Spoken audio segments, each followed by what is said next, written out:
You know we love spooky things. This is why we fell in love with Michigan-based Lynn B Designs. When I popped the pumpkin spice all the things wax melt into my burner, my home was filled with the delicious buttery scent. Plus, there's the wide variety of gorgeous nail polishes with themes like Hocus Pocus and Pleasant Peninsula. All products are vegan and cruelty-free, and you can find monthly sales on Facebook and Instagram at Lynn B Designs. Head to lynnbdesigns.store today. Again, that's LYNB designs.store. We love them. We love you. It's great nail polish. It's the best I've ever used. Thanks.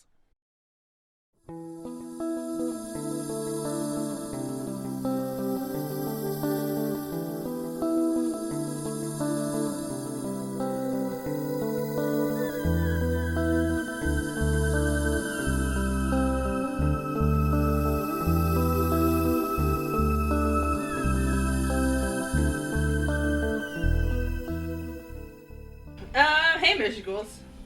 We're doing something a little different this week. We didn't have the regular intro. I'm sure you've noticed. Or maybe you haven't. Maybe this is your first time listening, so I'm really sorry. You should go back and not make this your first episode. We're having a little casual chat with some casual friends. Krista, you're here. Hello, I'm usually here. You are usually here. You're the not casual friend. It's true. I'm very dedicated. It's true. You're way more dedicated than I am. And Gregory Pizzino. Hello. You might know him from such podcasts as this one and Cinema Guado, the podcast that he hosts. Only this one if you've joined the Patreon, though, right? No. You're on the quarantine episodes. Or Yeah, one of the last. quarantine episodes. Yeah, I think last I episode. thought that had gone out on Patreon. No, we No. changed it. Nah, No. You can, however, hear around the same time I recorded that interview with my mom. that's on Patreon. Yep, that's on Patreon. I keep forgetting that one's on there when we're like, listen to stuff. I'm like, oh yeah, and you can hear about ghost stories my mom shared. Hooray! So for this season 3? Yeah. Holy crap. For this season 3 finale, I'm gonna share some stories that aren't cool, that don't have quite enough information to be a full podcast. So instead of giving you a 10-minute podcast, we're gonna give you however long this turns out to be. I'm gonna read some stories, and my co-hosts here are gonna give their opinions on them. Some of them will sound familiar, some of them may not. Some of them at least Krista and I are going to heavily sigh at. Do any of them have people getting whipped off the end of a line of children and thrown into traffic, and then having a statue made after them? They do now. Okay. And leaving behind her sandal, I guess. I don't apparently. know. And then if you step in the sand, now we have to tell the story. You're gonna die. So I guess Greg's gonna start. Oh, I'm going to start? Oh, Christ. Because now you have to tell us the story. Yeah. So, this is when I was looking up haunted statues in Michigan. I'm like, there's got to be some haunted statues in Michigan. Yeah. Gotta be. Yeah. And the one that I found, pretty much the only one I found, was in Flint, at a cemetery up there. That is the Crack the Whip statue. It is a statue of a line of children playing a game called Crack the Whip, where they all link hands and they spin around in a circle, and then all of the centrifugal force is forced at the person at the end of the line, apparently. It makes it hardest, so that's the position where it is hardest to hold on. And you are supposed to hold on for as long as you can before getting thrown off and presumably injuring yourself. Or in the case of this non-existent child. Yes. So Urban legend. The legend states that the statue in Flint is in memoriam of a little girl who was playing Crack the Whip, was on the end, got thrown off, and thrown directly into traffic and hit by a car. Into traffic! And that that at night you can hear children playing, and you can hear ghostly moaning, and things like that in the cemetery. And that at the end of the statue, there is an empty sandal as part of it. And that if you put your foot into the sandal, you're going to die. I do think that is a weird thing to have at the end. Like, it's not just kids playing a game, having there's an fun. empty sandal there. There's an empty sandal. So what happened to the kid who wore that sandal? Why is there an empty sandal? Yeah. She got flung into traffic. Yeah, apparently. Like, I guess that would lend credence to the story that it is, in memorial to a person who died. But this is very much an urban legend. This is not a true story. They know who the actual sculptor was. They know. Yeah, of course they do. That's my favorite part. And that person is like No. Yeah, no. And it's not even an old statue. The statue was sculpted in 1983. Like, these people are still alive. That's nuts how fast urban legends become Right. urban legends. Oh, yeah. But at the same time, how many cemeteries do you know of that have a sculpture garden that are modern active cemeteries these days? Like, That would be the first. yeah. So, I mean, with statues like that, yeah, no. Yeah. Yeah. Like, that aren't the gravestone. Right. No, that's it. so it's an unusual cemetery at the very least. Yeah, I want to go. Hmm. I'm going to put my foot in that sandal. Hope I don't die. If I do, though, like, now you know, it's legit. We Right. should probably take down that statue. Well, and then of course, there are all kinds of stories of like, oh yeah, when I was a kid, like I knew a kid who knew a kid who Oh. put his foot in the sandal and Yes. Yeah. died. My sister's boyfriend's uncle. Yeah, whatever, dentist, something. Yep. Dogs, babysitter. Yeah. All right. So let's begin with a little creature named Pressy. Pressy got her name from the Presque Isle River, where many sightings have occurred. Quote, it has been described as around 75 feet in length with a horse-like head and sharp, possibly jutting teeth, and set on a long neck. It is proposed to have large pectoral fins that may have been held close to the body for streamlining, and a tail not dissimilar to whales. Or is this is actually written to a whales? End quote. That is from I mean, if it's possessive. the cryptids.fandom wiki. Reports of this creature have gone back literal centuries, some claiming that the creature can swim at least 9 miles per hour. I don't know what that is in knots. Yeah, I was but like, I guess that's fast. nautical miles? I Or. have no idea. Okay. That it constricts like a snake, and that it can swim with multiple humps above the water, like everyone's favorite lake monster, Nessie. Mm-hmm. Quote, as recently as the 1990s, witnesses at Point Iroquois claimed to have seen a buck deer being pulled into the water by some large underwater beast, which only left the buck's head on shore. And that is from our favorite 99 WFMK. That is also actually where the Flint story was from too. Yes! Yes! Yeah, they're really up on their They're my haunted favorite. locations. Every once in a while, I'll find one on another radio station, and I feel like they're copying. Are you copying them? How dare you? I mean, all the radio stations are owned by like 2 companies now, so it's probably just like Yeah. You make a good point. Cumulus station. Oh, God. I heart radio. Yeah, we don't care. You don't heart radio. You No, heart it's like the opposite of that. ratings. There have been reports that Pressy is Mishipeshu, an important water being to the Anishinaabe and Ojibwe peoples, that can represent itself as an underwater panther, which is bitchin'. But I'm not going to go into too much detail because I don't know anything about Mishipeshu yet, and I would really like to have, like, someone from the communities actually talk about it. Talks about the legends. So, ideas as to what it is. Some people think it's a giant sturgeon. These massive fish are straight out of the age of dinosaurs and look every bit the monster. But they're actually kind of nice, and you can pet them at the Shed Aquarium. Really? Yeah. Other people think it's just a big-ass eel. These guys used to be super common in the lakes and rivers around Michigan, but their numbers have decreased dramatically in recent decades. Maybe that accounts for the lack of more recent sightings. Okay. I didn't know we had eels, but that makes sense. Yeah, and apparently they get huge. An actual monster, Lake Superior, is massive and holds 10% of the world's surface freshwater. Yeah.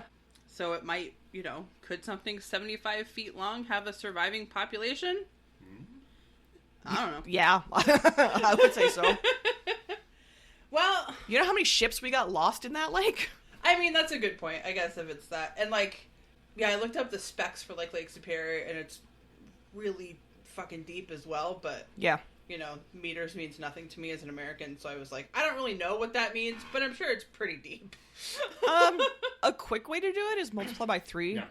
Oh, okay. Because a meter stick and a yardstick are roughly the same. Oh, good point. So, Okay, well, I didn't write it down, but it's really deep. very deep. It is very deep. Is there enough to eat? Is there enough to stay alive in winter? Is there, I don't know, I got questions. Of a for real monster. I mean, obviously it's acclimated to the environment. But Right. Yeah, if it's there. yeah. I don't know. It might just be a giant ass snake. It constricts like one. It eats I- entire deer. I feel like the sturgeon theory is a pretty good one, honestly. I know that's been one of the theories for Nessie as well. Yeah. Is Yeah, giant sturgeon. lake sturgeon, yeah. Yeah, they get really big, or they can get really big if they're allowed to, and they look kind of weird. So Yeah, They just look like, because they're not scaled fish, they're armored fish. right. So they're bumpy on top.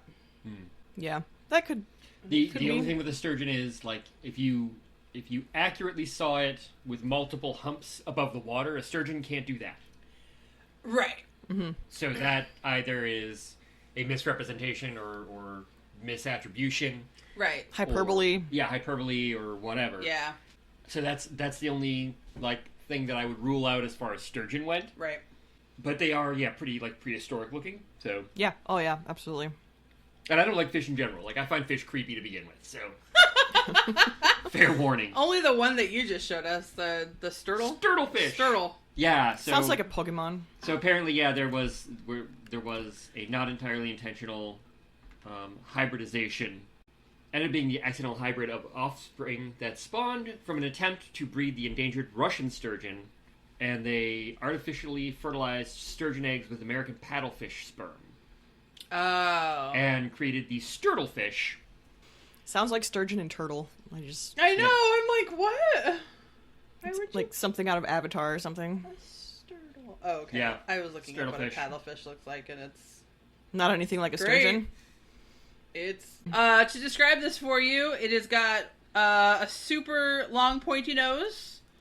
This particular fellow has the largest belly I've ever seen. He is tuna shaped. He is tuna shaped, or if a fish could have a beer gut. And then A he's really got big beer gut. tiny little fins. However, look at the size of that mouth, yo. Holy crap!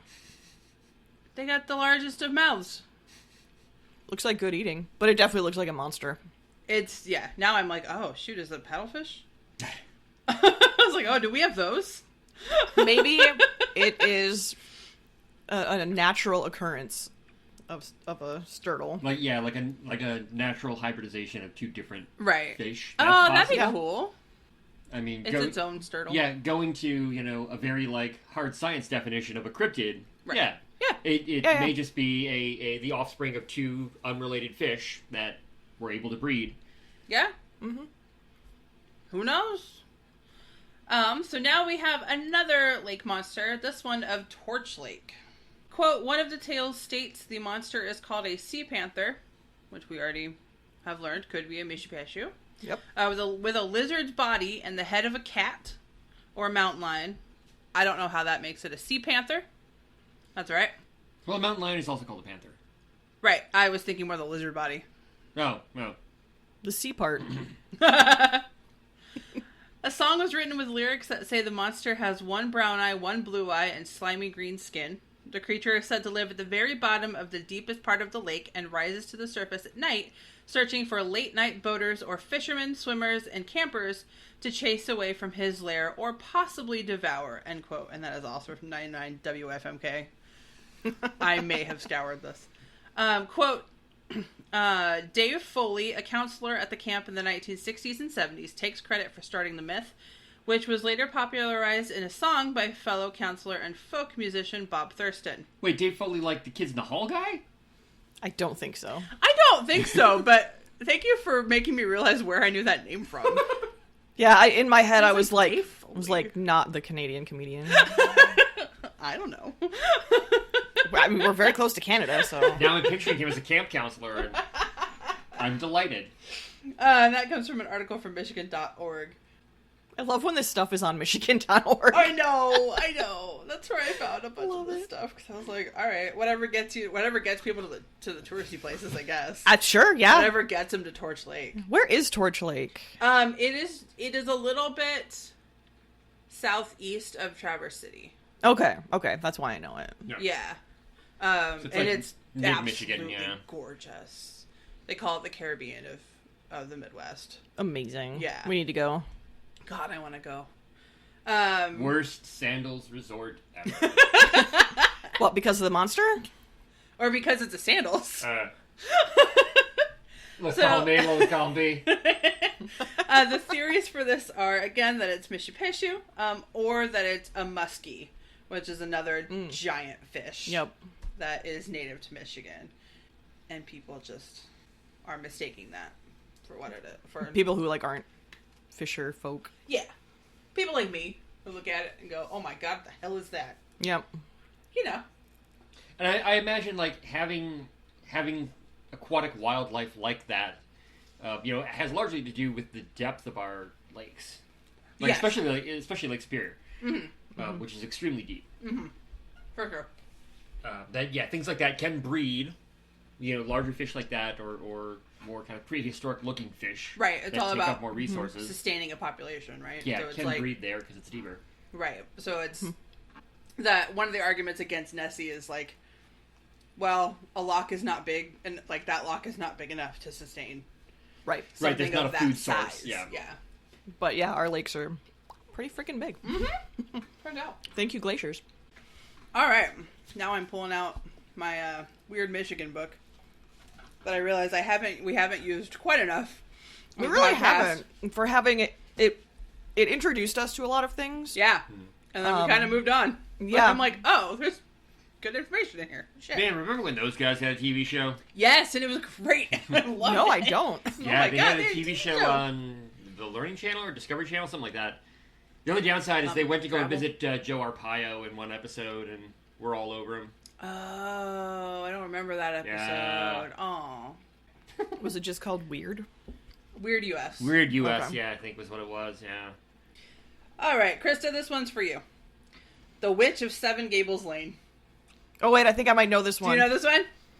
Adventurers who tread the back road called Seven Gables near Dansville in Ingham County. Yep. That's all I needed. And we're done.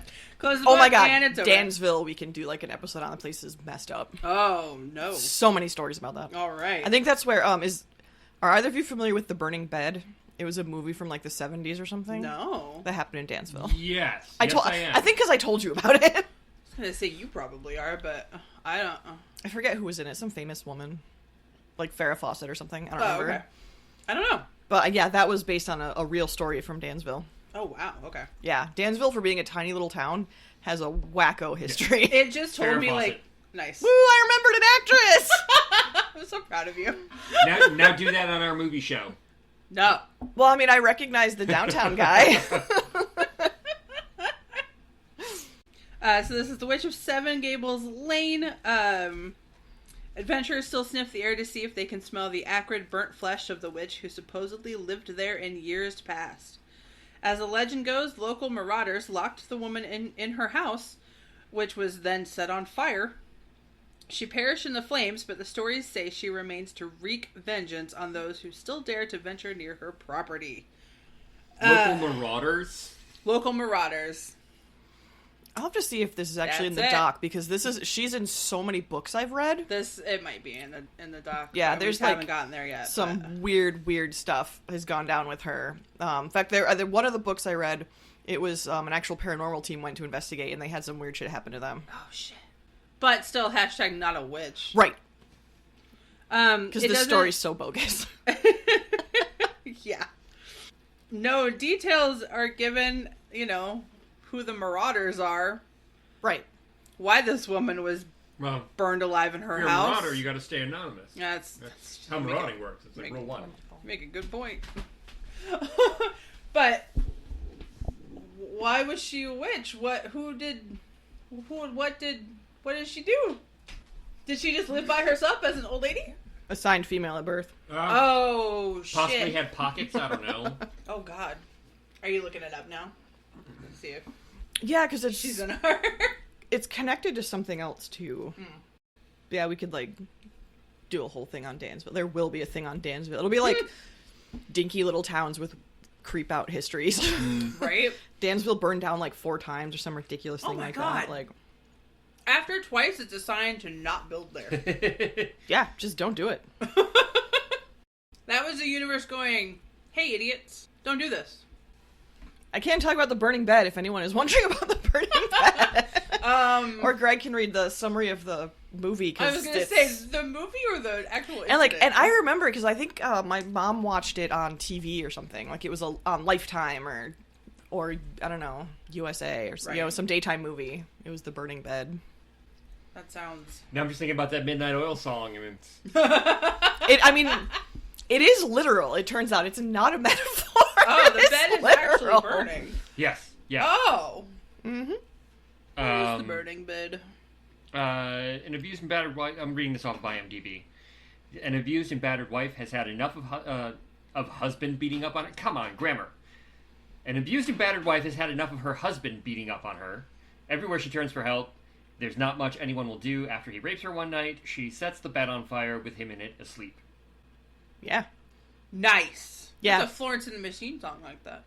And he, maybe that's where she got it from. Maybe. And he supposedly haunts the house. They might have torn down the house and, like, rebuilt it or something, or it's empty. But, yeah, he supposedly haunts the space in the house or where the house was. I don't remember if they tore it down. And then his family lived next door. So that's why, like, she couldn't get away from this guy because they lived right next door to her in-laws. Oh, God. And they abused her, too. Great. So I think that one's also supposed to be haunted. Cool. Yeah. Well, that's going to be fun to go in depth on. Yeah. Talk about that. Tiny Michigan towns. Why are you so crazy? Because they're It's tiny like- Michigan towns in the middle of nowhere. I mean, this poor woman was, like, driven to insanity. Right. But, I don't blame her. yeah, that town has a history with fire. So it doesn't surprise me too much that with this witch story that there's more fire.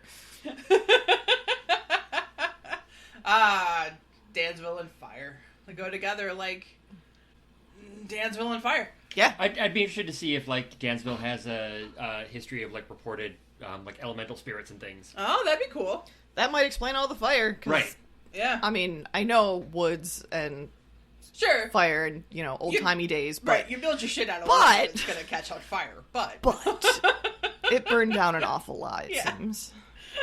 And I think there was a cemetery that's also connected to the Seven Gable Witch, but... yes, yeah, there is. Yeah. And that's a wacko story, too. Like, Yeah. it's whacked out. It's weird. We'll get to it. But Oh, yeah. I wasn't, so bizarre. I wasn't gonna have a casual episode without talking about the witches. The other Oh, witches yeah. in Michigan. Yeah. That's a big one, and it's a big nope. Yeah, thanks for the complete lack of details. Yep. Yeah. I would say maybe it came from the Burning Bed episode, but I think it maybe came before that. I have no I don't know, idea. because that happened. I mean, the movie I think is from the 70s. This gave me no details whatsoever. Yeah. So, I don't know. Could be I mean, whatever. people kind of blamed her, like, how dare you murder your husband? When, like, she was literally put through hell. Right. How could she not murder her husband? The woman would have to be a saint. Oh, yeah, the ghost of the witch screams at trespassers.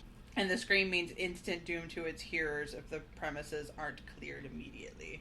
So she's like a banshee. So she's a banshee. Yeah. If you hear your name, my friend, you're fucked. I actually have a friend. Who's a banshee? And oh my god, that'd be great. That'd be amazing. She never says my name, thank God. No, he lives in Northern Ireland and he's heard the banshee before, and he's Ooh. heard her say his name. Nice. Yeah. Hey, Chris. One of the character ideas we had for doing Spirit Bar was a banshee who sounds like she's doing an ASMR video all the time because she can't speak above. Right? She uses no one's name and she can't speak above this. She's just doing ASMR all the time. I'd like a gin and tonic, please. What? I'd like a gin and tonic, please. Speak up, lady, this is a bar. Just writes everything down, fuck it. Yep. Alright, we're moving on to some UFOs. Since we did an episode about that. Does it have the Sault Ste. Marie one? We I just don't watched know. we just watched a video last Yeah, night on we George just- Takei, and I was like, wait, is this the Sault Ste. Marie one? Because I never remember the names of things. I don't know. Yeah, I don't the either. Kinross incident. Yeah. Oh, yeah. Thank you, because I Yeah. don't remember the names of things That was either. Sault Ste. Marie. So Yeah. George Takei has had a paranormal show on the Learning Channel, I think. Is this just Briefly? what old Star Trek actors do? I don't know. Apparently. I don't know. I mean, it's a pretty solid gig. But it's That's 3 of well, them. he's narrating it. It's animated. Oh, that's cool. It's in like paper cut animation. It's Okay. kind of cool. Mm-hmm. Oh, I like But he that. did one about the Kinross incident. And you can't okay. see like the whole episode, but you can see like one segment of it. Mm-hmm. And he also did Mothman. Yeah. Mafia baby. That was what got us watching it, I think, was the Mothman. Yes. Except that the second episode is the updates, like on YouTube, on the YouTube channel. Yeah. The second episode is the updates from all the previous episodes, so you have to watch them in reverse order. Oh, okay. Yeah. I get it. Yeah. Yeah, fair enough. This is about a couple sightings of UFOs in the 1950s, which is a very good decade for UFOs. Uh-huh. In the vicinity of Detroit, a Richard Miller was instructed by aliens over his shortwave radio to meet them in an isolated area. Miller obeyed and was rewarded by the sight of a disc-shaped craft landing near him. What appeared to be a young human male wearing a dark brown suit greeted Miller and introduced him to his, quote, commander, an undescribed fellow by the name of Soltek. The usual messages of peace and love were then communicated to Miller, who faithfully reported his experience for the good of humankind. Because they're always messages of peace and love, and they're always given to just random-ass people. Yep. Yeah, pretty much. Yep, that's all I got. Space people are way more egalitarian than we are. Yeah, but they are really bad at communicating. Maybe because they don't want to get killed, because we'll totally kill them. This is true. I think that some of them have been to the wrong people. We should go to the most powerful. No, you should not. No. Oh, we should go to the U.S. No, you should not. Don't come to us. In 1956, a 41-year-old Dearborn man named Lawrence Cardenas glimpsed not one, but 15 men dressed in something like dark green elf suits, including the peaked caps. Wow. They wore heavy goggles and stood about medium height. As Cardenas drove by this spectacle on his way to work at a laundromat, he noted that a slightly larger man appeared to be the boss of the odd group. For Cardenas, the otherworldly aspect of the sighting was clinched when he spotted a strange craft with colored flashing lights parked nearby. He just continued on his way to work and went about his day like nothing happened. So I know there's a couple of UFO stories that are in Dearborn. And that's Yeah. where I grew up. And I didn't know this until like way after I moved away from Dearborn. Okay. But there's definitely a number of ones that are from Dearborn. Whether that's because, it's where all the car companies are, or... Yeah, head of industry. I don't know. I'm trying to think of why, and I don't... No. Because, yeah, it's not near the airport. Nope. Mm-mm. It's not near Willow Run, where all of our sightings happen. Yeah. So you wouldn't, like, it's not weird, it's not close enough that, you would see you would see a plane, Right. an airplane or something, and it's not near any sort of military facilities. No. Like, so yeah, there's not really much that you would mistake, for a UFO there. Huh. Now, depending on the time period, the Dearborn Inn is there, and you used to be able to land planes there. Oh, interesting. Yes, Henry Ford used to land his plane right that's in right. front of the inn. What a dick. Yeah. I mean, Yeah. for a myriad of reasons, but Right. damn. And it was, it's an upscale hotel, so Right. He did whatever he wanted. well, yes, and so So did other rich his people. guests could also land their planes there and just hop on out. Yeah. So that would have been back in the 30s. Right, right. I don't know. But yeah, that is not the only UFO story that Dearborn certainly has. Interesting. Maybe we'll do Dearborn UFO sighting. Yeah, Michigan is really good for UFO sightings for some reason. Like, Oh, yeah. we're Yeah, yeah, yeah. great. like Yeah. between Kinross, which apparently is a big, and that's That's a an big actual one. like disappearance. Yeah. That's Yes. somebody vanished. But also, like the swamp gas originated not far from us. Yeah. Yeah, we Yeah. talked about that we one. did that yeah. episode, So- yeah. It's one of the things Michigan has given to the world. Right? Yeah. Kitty litter is another one. You're welcome, world. Oh, God, you're welcome. Mm. You're welcome, Yeah. me. But I mean, like we are not known, at least in this part of Michigan, for our swamps, particularly. Not really, Not no. really. We have Yeah, bogs, bogs and stuff. Yeah, marshes. marshes, but like as for like a legit, literal swamp, not so much. Yeah, No. I know. Like mid and northern Michigan does, because I've been doing like research about the area around Manistee National Park, so around Cadillac. Oh, yeah. And there Okay, is yeah. an actual swamp. Okay. That would make sense. Because that's pretty close to water. Mm-hmm. Larger water. Yeah. Michigan is surrounded by water. We're always close to water. Right. So one more from around this area, reported from from MichiganUFOs.com, happened in August 1951 when a counselor at Camp Big Silver on Silver Lake, just south of Pinckney, which is a little bit North of us. west Yeah, of it's us, not that far. Yeah. was giving an astronomy demonstration to two campers using a telescope. The counselor, Walter Webb, just happened to be the chief lecturer on astronomy at Boston's Charles Hayden Planetarium, someone who knew his way around the night sky. A little bit, yeah. Suddenly, he and the two boys noticed a yellowish red light moving westward in a, quote, undulating fashion south of the lake. Webb thought it was an airplane until he remembered that planes fly in straight lines. Yeah. Hopefully. I'm glad he remembered. By that time, the light had disappeared. He could not come up with a scientific explanation for what the three of them had seen. And I can't either. I do find it interesting that so far all of the UFOs that we have talked about here on Haunted Mitten have all flashed pretty similar colors. Yellow, red, and green being the big three colors. I just want to point out that commonality between them. They've all flashed similar colors. I don't know if they've been the same shape. I just want to mention that's near Hell, Michigan. Yes, it is. Yeah, it is. Just because I really love Hell, Michigan. It's so great. Silver Lake is just beautiful. It's so beautiful up there. Oh, I've never seen it. And I have lived almost my entire life in Michigan, and I have never been to hell. I know. Oh my Why? God, that's right. You weren't with us. No, No, he didn't come with us. no, I've never been there. It's a lot different now than it was when we were there, too. Oh, I would love to go again. It's undergone some changes. I want ice cream. The ice cream was good. I love the post office. That was super fun. Oh, yeah. Just before I went, I just put out a call on Facebook that was like, who wants a postcard from hell? Yeah. And one of my friends was like, my kids. She wasn't going to tell him. She was just going to show up in the mail. I was like, why are you going to threaten him with it? What are you going to do? We're back to lake monsters.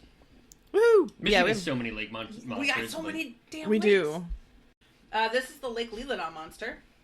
So this is from the Weird Michigan book via my favorite website, Shadowlands, which keeps saying it's going to update. Yeah. hasn't. That's like when places close for remodeling. Yeah, that's basically what it did. Yep. I'm so sad. Krista's just mad because she wants that barbecue place to be quick. I do want that barbecue place to be here closer. That was some damn fine brisket. Give me the barbecue. It's almost worth driving to Chelsea for, but not quite. No. No. It wasn't so bad when I went, because I went to the gym first, which was halfway. Oh, yeah.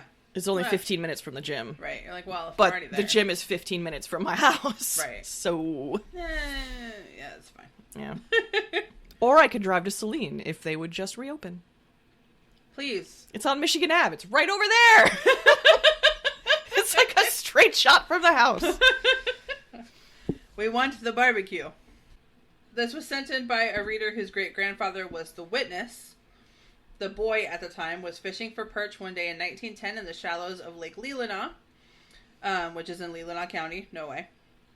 The lake had been dammed in the late 1800s to provide water power for the local mill and to enable logging. The dam flooded much of the surrounding area, as dams do, turning it into swamps and bogs punctuated by dead standing trees. On that particular day, the boy, William, sorry for butchering this last name, Gauthier, rode out to a new fishing spot near the town of Lake Leelanau, next to the Lake Leelanau, which is in Leelanau County. Everybody good? I assume it is on the Leelanau Peninsula. Maybe. Is that Leelanau County? I can't remember, because I don't actually think it is. Schoolcraft got really weird. I don't think it is either. I don't know. Schoolcraft was dumb when he named our counties, I'm just going to say. Correct. Looking for good perch habitat, he paddled up close to a tree that he estimated to stand about 5 feet above the water with a 6-inch trunk. Gauthier was in about 7 feet of water at this point and decided this would be a good place to cast a line. That's when young William discovered the tree had eyes. They were staring him dead in the face at about 4 feet above water level. Whoa. The boy and serpent exchanged a long gaze. Then the creature went bloop into the water. That's literally what it says, is bloop. And bloop. Gauthier said later that the creature's head passed one end of the boat while the tail was still at the other end, though it was undulating very quickly through the water. The writer, so the person that sent in this story, noted that Gauthier always admitted to having been thoroughly frightened by this encounter, and that he stayed away from the lake for years afterward. He knew others that would privately admit that they had seen the creature, but no sightings have been publicly reported in recent decades. See, that reminds me of the one I just read in, what's this book called? Ojibwe Narratives of Charles and Charlotte Cabogan? And Jacques Lepic. That one I can do. That was French. This is from the 1890s. And Jacques Lepic talks about, like a lizard water spirit. And it's described as a couple different ways, but like how you described it, that's also how to describe it. And this was in Sable Lake, which I was going to look up where that is because I don't know. UP. UP-ish? It's in the UP. It's in the middle of the UP. Give me directions to the other lake. Right. No, that was in the Lower Peninsula. Although if you go by water... Yeah, it's not that far. Yeah, you just go up, like, straight up across this big island. Not sure which one that is. What island are you? Beaver Island. I should have known. I think that's where the pirates were. I'll probably, yeah. If we don't do an episode on James Strang, I will be. Oh, yeah. Oh, yeah. Yeah. Good lord. Because I think there's a lighthouse on the island where he was. So he doesn't necessarily have anything to do with the lighthouse. Right. But with the island. Oh, yeah. So yeah, like if you go across the water, if you're a lake monster, you could get there pretty handily. Right. Well, and... if you're a person, you gotta go around some things.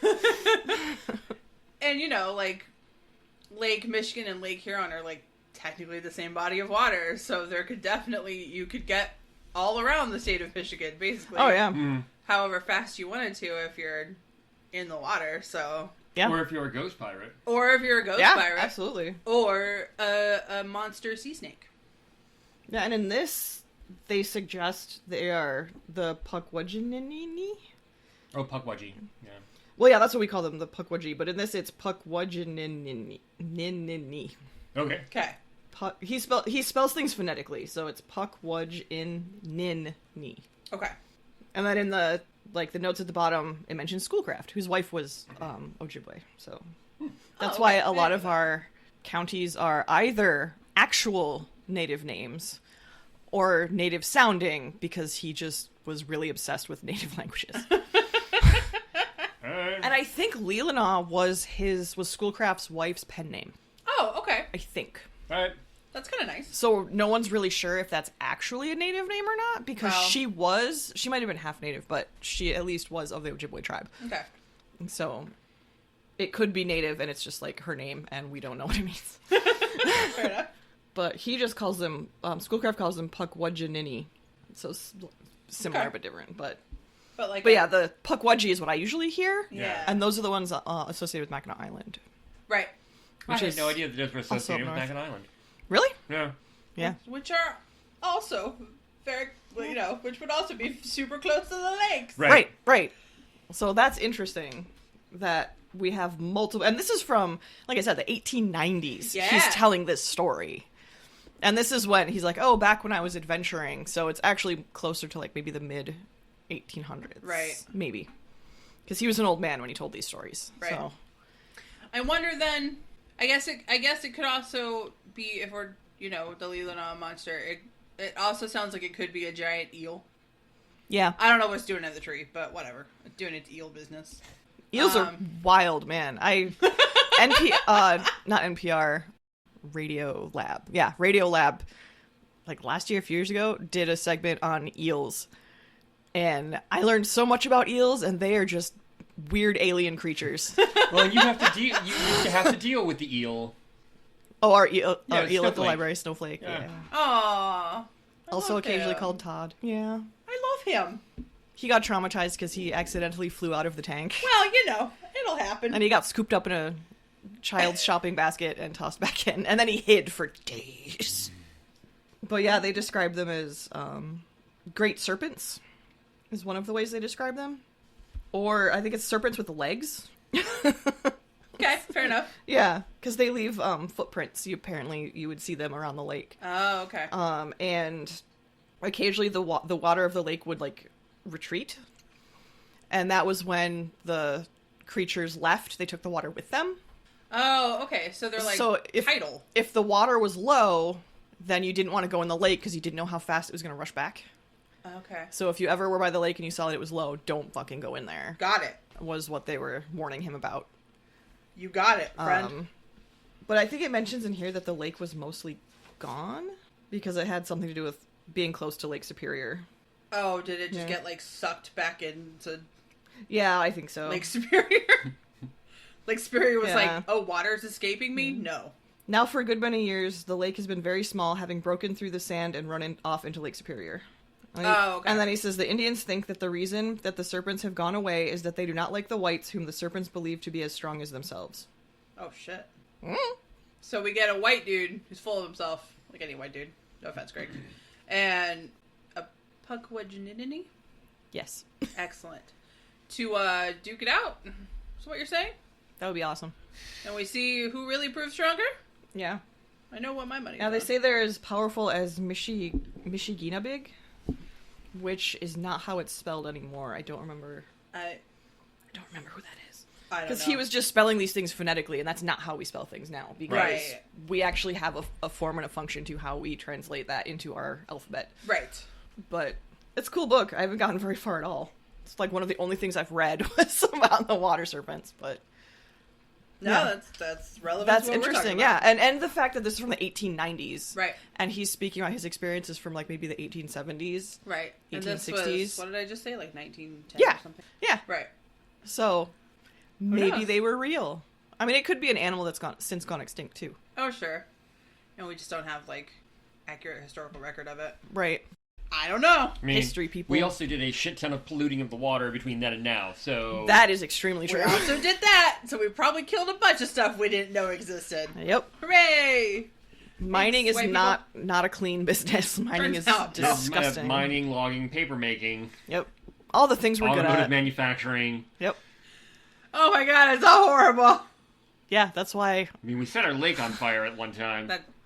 No, that was Ohio. I think Lake Erie did. Parts of it caught fire too. That's what I'm talking about. Lake Erie Oh. caught on fire. But it was Ohio's fault? Oh yeah, if you look at the water boundaries between the states and also Canada, we only have a teeny tiny little itty bitty bit of Lake Erie. Yeah, we don't have a lot. I actually wrote an entire article on it. It's online. It's about the Toledo War. But Ohio has been holding a grudge against Michigan for like 150 years. They actually got in a lawsuit in the 1870s. Unfortunately, Michigan lost over the boundary. So the boundary God. between Michigan and Ohio was not decided until the 1970s. Oh my god. Yep. Chill out, Ohio. That's a way to hold a grudge. Like, they actually held up Michigan becoming a statehood Right. because they were like, no, we want Toledo. The Toledo Strip. And Michigan was like, no. No. Just because you guys screwed up mapping where the Detroit River and Lake Michigan end, it's not our fault. That's not our fault. Yeah, if you look at if you zoom in enough on the boundary and actually get it to show you the water boundaries, Right. it looks ridiculous. There's like this teeny little funky wedge. Like the Ohio border just goes like almost straight north in the water and then goes over. Water boundaries are funny. Yeah. There's nothing to mark. I just that. love that they were sitting on that for over 100 years. They were biding their time. I mean, didn't Michigan get, like, all the copper mining out I of mean, it? we did get the UP. Yeah, we got the UP out of it, so sure, take Toledo. And pasties. It's true. Yeah. And Cornish. Yeah. Maybe that's why they were so mad. Because we actually got the better end of the deal, and so in the 1970s they were like, no, water boundaries. I've been to Toledo. We got the way better end of the deal. The museum was really cool. It's fine. The zoo, great. That's it. Dude, Toledo's got a couple good museums. They got Tony Paco's. Which I've never been I to. don't know. I was like, I don't know what that is. Sure. Did you some hot dogs. All right. He mentions this every time, Give and he me has a to hot dog. re-explain it to me every time. Yeah, I'm like, I don't know because what we're I talking don't about. know what it is. No. Did you know that Detroit airport had kangaroos?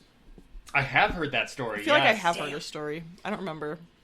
Kangaroos are a notoriously escaping animal. They are very escape prone for some reason. They have hands, first of all. Yeah, they're really strong. They are super fucking strong, and they can jump. I saw something earlier this week about how an escaped kangaroo was one of the explanations for Spring Heel Jack. Yeah. Oh my god. Yeah. No, it was just a dude. Okay. It was made up. The guy that made it up admitted to it later. Yeah. He was trying to make people feel a little safer or something. Sure, that's how you make people feel safer. It was just a rogue kangaroo. It's not a demon. It's fine. Yeah, that was Britain worse. also The known guy. for their rogue exotic animals for some reason. Oh my god, big cats all up Yeah. and down that thing. In September 1984, an eyewitness told Detroit police that she had spotted a full-grown kangaroo leaping across the interstate highway at the airport. I'm picturing it. It's great. Yeah, no, it's pretty good. A sheriff's deputy also spied it the next day, but it was never caught. Oh. No one knows where it came from. The zoo never claimed it. No Publicly. no shipping, no air shipping, no cargo planes ever Right. claimed it. It was just this thing that happened in the 80s. Huh. We had a mystery kangaroo. It's really funny. I mean, it could easily have been an exotic pet of some douchey rich person in Detroit. Right. There was not that long ago too. There was a large cat that escaped. Yes. Yes. I don't remember what kind of cat it was. It was off the top of my head. it was a caracal. Oh, was it? Yeah. Okay. Yes, it was. Yeah, it was roaming around like Royal Oak. Yep. Yep. Mm-hmm. The lady owned 3 of them, and she had to give them all up because one, That's you own 3 goddamn wildcats. Yeah. 2, illegal. And Was that 3, when she was warning people not to shoot it because it was her pet? Yeah. There was also not that long ago a Savannah apparently that escaped in Detroit, which is also it is a domestic house cat, but it is among the largest Yeah, they're Yeah. big. They're domestic house basically cats, and dogs. you could Spotted too, mistake right? Yeah, it it's for spotted. It looked very much like a wildcat. Yes. If you Yeah. saw that just on the street, you'd be Yes. like, Digging in your trash cans. oh my god. um, Yeah. No. There's a couple somewhere in this state that I follow on Instagram that own a serval Ooh. named Chloe. And she looks really sweet, but those aren't domesticated. Mm-hmm. Mm-hmm. So while I love following that Instagram, please don't own wild animals. Oh, the caracal was 2021 October.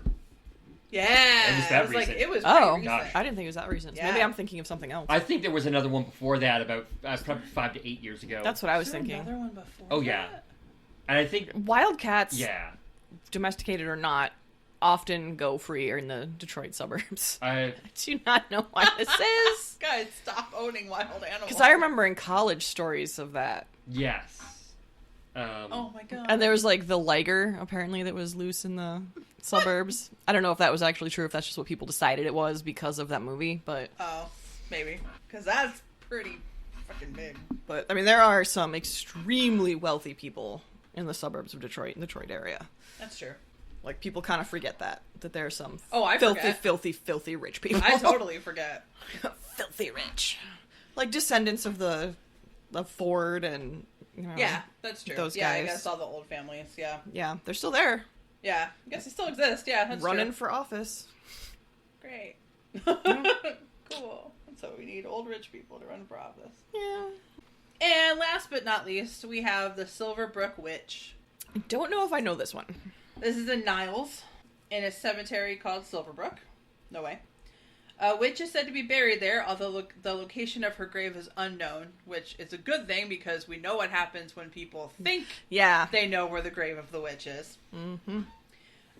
If you happen to be there at the right hour of night, the story goes, her screams reverberate through the chapel at the center of the cemetery. But there is no details about who this woman is, why she was a witch, and what happened to her. I think people just see female apparition and they just think witch. It's like the same thing, right? That's pretty much the same thing. well, we learned from the Bell Witch story that yes, often witch is just a catch-all for female supernatural entity. Yeah, Yeah, back in the day. So for sure. yes, Not anymore. Not anymore. But- no, but in the 1800s, yes, that was a catch-all term. Right. Yeah, that's true. Not to defend anybody calling somebody a witch who is not. I was like, get off this podcast. Yeah, well. Yeah. Hashtag not a witch. There's a whole bunch of other stuff that we could talk about, but I'm gonna make real episodes of those. Yeah. Yeah. And yeah, we'll have to probably not a whole episode of Danville because we have talked about some of it here, but Yeah. it's gonna be in an episode somewhere. That because- sounds great. And yeah, there's the cemetery, and we're definitely doing a cemetery episode, possibly too. Oh, I'm sure we'll do multiple. Yeah. Yeah, like I said, I found a bunch of stuff in Flint that. That's awesome. Yeah. Yeah. And So you guys that's have easy do to drive to. That's not bad. Yeah, and I'm sure there's got to be some because Flint's not that far from Wright-Patterson Air Force Base. I think is which one's up there. So there's got to be some UFO stories from up there. Oh, I Oh, bet. probably. I don't know. Y'all got any stories you want to share? I mean, I did have that one experience like since the last time I was here Oh, in yeah. the woods by work. That was Do was it. Oh yeah, funky. when the Go fairy for it, my the fairies friend. tried to Yeah, kidnap that was you. weird. Yeah, so where I work, there is a ravine like right at the edge of the property, and then that ravine goes behind a little shop, like a little workshop building that somebody owns there, which I am told may have been a head shop manufacturing Okay. facility at one point, making Would not- paraphernalia. Would not surprise me. Yeah. I'm like, all right. Sounds about right. Yep. Mm-hmm. But the next property that connects to the ravine is a farm. It's the flower farm, and they do like a U-pick thing, but with flowers instead of. I want to go so badly. Yeah. We were supposed to go, but then COVID happened. But as I was closing up shop over the summer, I kept hearing somebody calling my name from down in the ravine, and I thought, oh, maybe one of the loading dock guys like fell into the ravine and is calling for help. But then I thought, shouldn't laugh, but it's funny. no, that doesn't make any sense because how would he know who was up here? Right. Like they'd be calling for help; they wouldn't be calling for me specifically. Right. Because I wasn't out there talking to anybody. There's no way that anybody would know that I was the one who was up there. And if you were down in that ravine, which is probably 15 feet down, it's not, it's not a short drop. Yeah. It's not a ditch. It's not a ditch. It's, I mean, if Full you, on ravine. yeah, if you like rolled down there or something unexpectedly, you could probably like break a leg or twist your Oof. ankle or something. Okay. It's not some place that I want to go down without knowing that I'm going down there. Go sledding. Right. And so I like. Oh my god, surprise sledding. No, thank you. Sorry, Yeah, go on. I thought about it and I was like, no, like the farm down the road owns 2 big dogs. Okay. It's got to be the dogs barking and just the echo sounds weird. Sounds like my name for some reason. Right.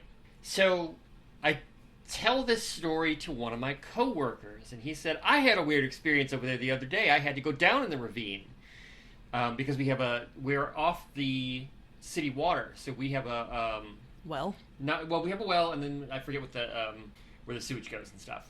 Yes. Why is the name like a escaping sump. me? Yes. Yeah, a field. So he had to go down there, and he had to clear one of the pipes that drains water from the field. And so he had to climb down the ravine. He said, well, while I was down in the ravine, I kept hearing music down there. And, like, I thought the music was coming from this way, and I'd go over this way a little bit, and then the music would sound like it was coming from over this other way, and I'd go over that way a little bit, and I couldn't figure out where it was coming from. I said, well, yeah, I know that the guys in the shop sometimes, like, are working outside the shop, and they have the radio going real loud, so maybe it was the radio from the shop. I'm like, there's a legitimate explanation for what this could have been. I was not there for the music, so Sure. I don't know. And he was like, I guess that must have been, I don't know. that must have been it. Yeah. Yeah. It's one of those. Like, that's the only thing that makes any Weird. sense. Yeah. But he heard it consistently. Like, it was not like it was the cars passing on the road where it was somebody's radio driving by. This was, he heard Right. it long enough to try and follow where the music was, trying to figure out where it came from. But it was an interesting experience because both of those things are things that are highly, and that environment are all things that are highly associated with, like, fairy stories. Yeah. Yeah. I thought, like, that was a textbook, like, fairy, abduction experience. You were almost abducted. Yeah. Now, do we know the names of the people that own the flower farm?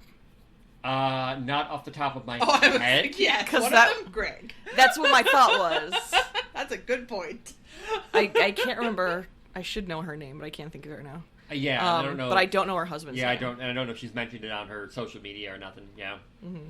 But the only thing I could come up with was that it was the dogs, but I've never heard the dogs bark before that. That's the Sure. only thing. Is like, we've been there for 3 years now at that location, and that flower farm has been there for that entire time, pretty much.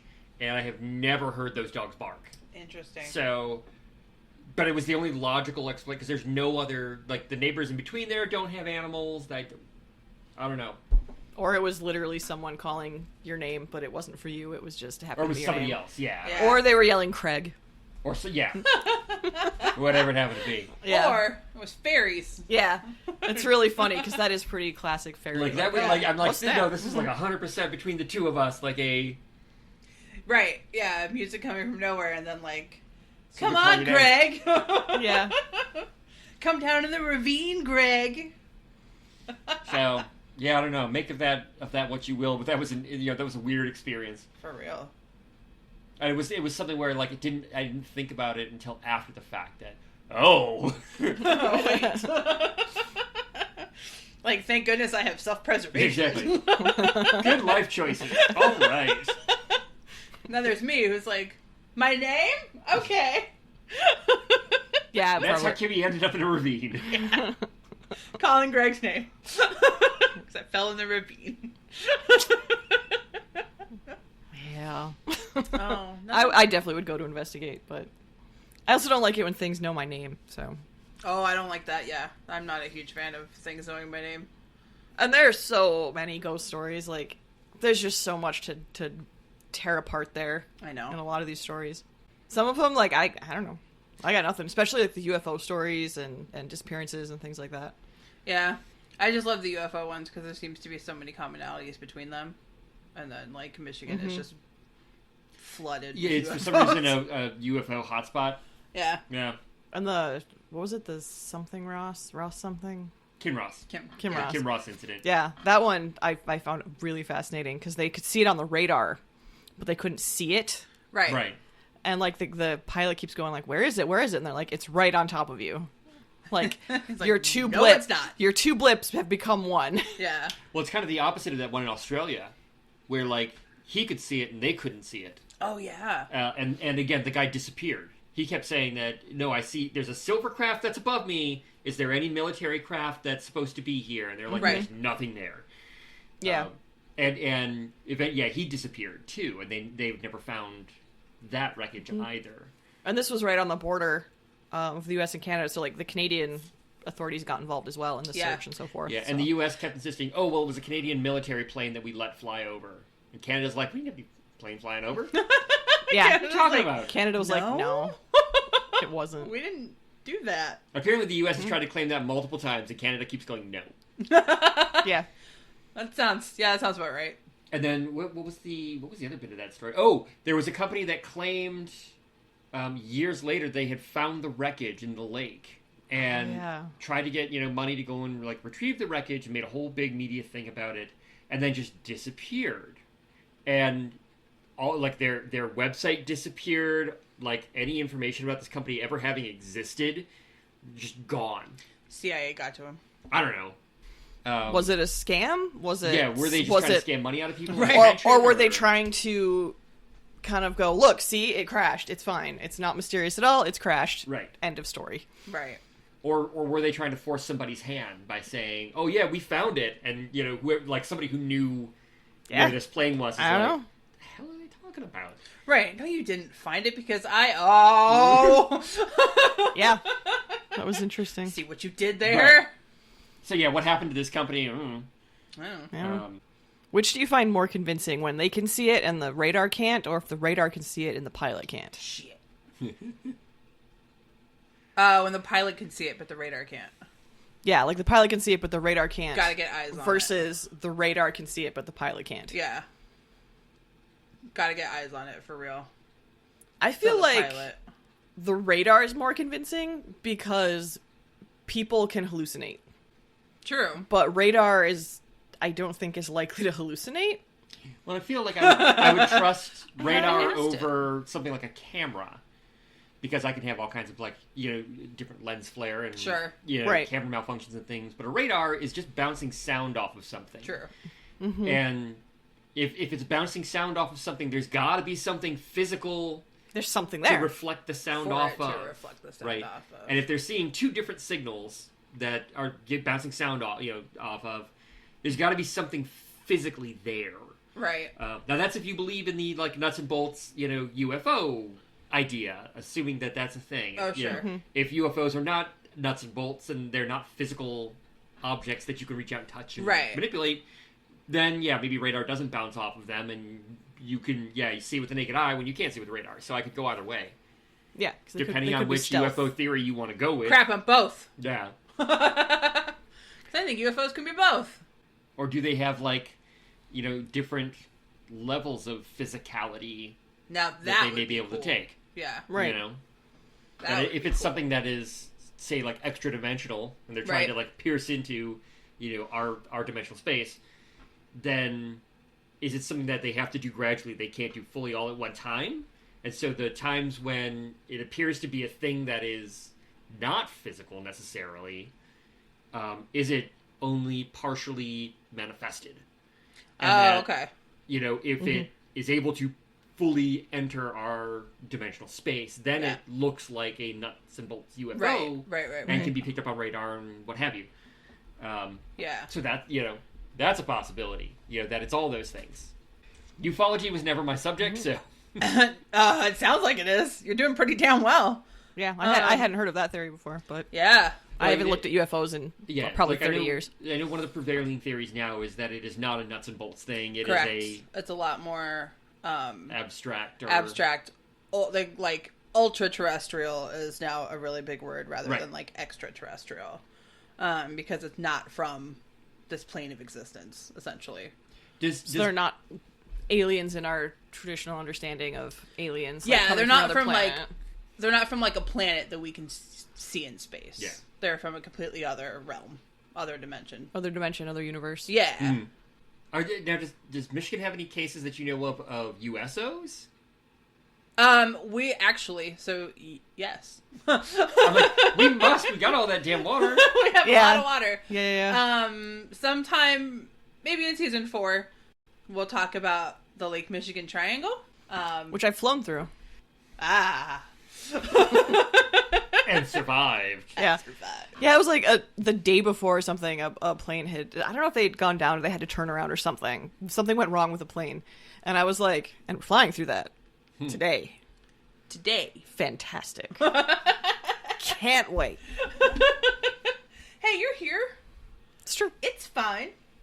So yeah, we definitely had USOs, but I'm saving them for A USO episode. an actual episode. And there are a lot of like mysterious disappearances and things at like planes, and we covered the ghost ships. Yeah. Yeah. And I feel like that was pretty thoroughly covered. They mentioned the Bannockburn too in that show. Oh yes. And they I was did. like, Oh, that's cool. the Bannockburn. I know you. Like, most of the disappearances that I know associated with the Lake Michigan Triangle are all ships. I don't know that many plane ones, or I think I'm pretty sure there are. I'm sure there are. Just Yeah. I don't know of any specific. Right. Lake Stories. Michigan is the most. It is the deadliest, most dangerous of the Great Lakes. Yeah. Which is weird because you'd think it'd be Superior, Yeah, with as deep and cold as Superior is. I thought Right? it was until I looked at it, and that is not the case. Part of it is I think that it's like long and skinny rather than Lake Superior being like flat and long. I imagine, so to speak. I imagine Right. the actual Um, shipping traffic is probably heavier on Lake Michigan than Superior as well. So It there's probably is. a larger proportion of ships Yeah, to it is. water mass or water. That makes sense. Yeah. It's also heavily populated. Yes. Yeah. That Like makes sense. Lake Michigan is more heavily populated than Huron Yeah. and Erie. Erie's also kind of small, but and I Sure. Yeah. don't know. Ontario doesn't touch us. We don't care. Yeah. No, I know nothing about that. It's the one I know the least about. New York can have it. Toronto's there. Toronto has it too. There's got to be some good. Yeah, in it. I was associated with Toronto because that's the only place I've seen it is from Toronto. I don't know. Yeah, but yeah, Lake Michigan is no joke. No, for real. Yeah, wicked riptides. That's how a lot of people die. Yes. Yeah. Although when we were at Point Pewley, they had they had that memorial to all the people who ignored the signs Yep. that say "Don't swim in Lake Erie" Correct. and died. Hey, you know what you don't do? Swim in Lake Erie. Don't do it. Look, here's a memorial to all the people who did it. At least not up there. pretty wicked out there. Yeah, well, because Point Peely has that like knife edge where it Yeah. meets, and then, Yeah. that riptide is No joke. Yeah. don't fool And around you with get- that, man. And if you get weather coming from both sides because you're a point, like, Yeah. you're fucked. Don't go in it. Don't go in the water. Yeah. They're worse than the oceans. Oh, yeah. Yeah, our riptides are worse than the oceans. Yeah. Which is terrifying because the ocean ones are really scary. Just don't look at the diagrams of the lakes. No. Oh, I don't. No. Anyway, thank you for listening to the finale of Season 3 of Haunted Mitten. We will be back with Season 4 on Halloween 2022. Whatever day of the week that falls on. I don't know. I don't know. I I'd don't have to even look. know. I don't know what it I got was a last calendar, year. but- I don't know. You can find us pretty much everywhere at Haunted Mitten. You can email us at contacthauntedmitten@gmail.com. Like I said it right. Good job. I'm having a good You I don't know, mouth day. Is enunciation that weird? I'm having a good mouth day, everybody. There's the Brazzy bites. Those Brazzy bites, man. You can find me at K Gray Writes pretty much everywhere. Mostly Twitter. Mostly Twitter. I tweet a lot. And I'm at Krista K. Coburn on Instagram, Facebook, Twitter. Instagram gets cross-posted. The other two don't necessarily get cross-posted to Instagram, but... Greg? I mostly do, Cinemaguano, so at Cinemaguano on Twitter. It's probably the best way to reach me, or at Gregory Pizzino, either way. That is my main social media stuff that you will find me on that is available to the public. Because I enjoy Twitter more than I enjoy any of the others. Same. I am not a social media person, so... Twitter is like my little safe place on the internet. Yeah. It's very carefully curated. Also, Halloween is on a Monday, by the way. Oh, it was on a Saturday last year, I think. Or was it Sunday? Was it the Lord's Day? I can't remember. I don't know. What is time? Nah. Yeah. Check out our Patreon like we talked about at the top of the show. And we'll be posting stuff all summer long. Yeah. Oh, yeah. Our Patreon doesn't stop just because the podcast does. Yep. There's Kay's Crime Corner, which is now with 100% more Kay's voice. So either you're welcome or I'm sorry, however you feel about me. Yep. Um, I've got some of my Krista reads up there, like of ghost stories that are in the public domain, basically. Yup. And some other random stuff, like we said, there's the interview with my mom, her personal ghost experiences. Yeah. Tully's on that one too. You can hear her purring. And then, of course, the Fort Wayne Yep. talk is up there, and our And talk the- with Pinkney. Yep. Some of my ridiculous art is up there. I've done some comics. Yeah, so check us out for $1 a month, and you also get access to our Discord, where we just hang out and talk about the episodes or post weird memes Yeah, or just like weird things that I find. or just weird articles. There's a lot of weird stuff on there. Yeah. We have merch, hauntedmitten.store. Yes. Krista and I both wore our shirts today. Yeah. Me, because I was already in it. I just didn't change to come record the podcast. Yeah, I've been wearing it. Well, mostly. I was in PJs earlier, but It was When I got wasn't dressed. intentional, but it fits. it's so comfy. You can find a myriad of products with our logo on it. And I finally met our artist because we happened to work the same shift. Woo! Woo! So thank you Yeah. again, Jenny. You did amazing work. Been a long time. And she has a comic too, which is it Land of Dysphoria? World of Dysphoria? Something like that. Sorry, Jenny. Yeah. It's great. It's on Twitter. Check out our sponsor, Lynn B Designs. Thank you. Yeah. Thank you to them I need to for redo my nails. sponsoring our podcast for this entire season. That's insane. And I love following them on Instagram because it's a lot of just like stirring colors and it's just very peaceful. Oh, that sounds great. Oh my god. Yeah, it's really nice. There's my ASMR. Yeah, it's exactly what it is. Yeah. It's very peaceful. Like I love just watching her blend colors because they're usually shiny Yeah. and like really cool colors and stuff. So It's so good. it's so fun. good. And as always, happy hunting.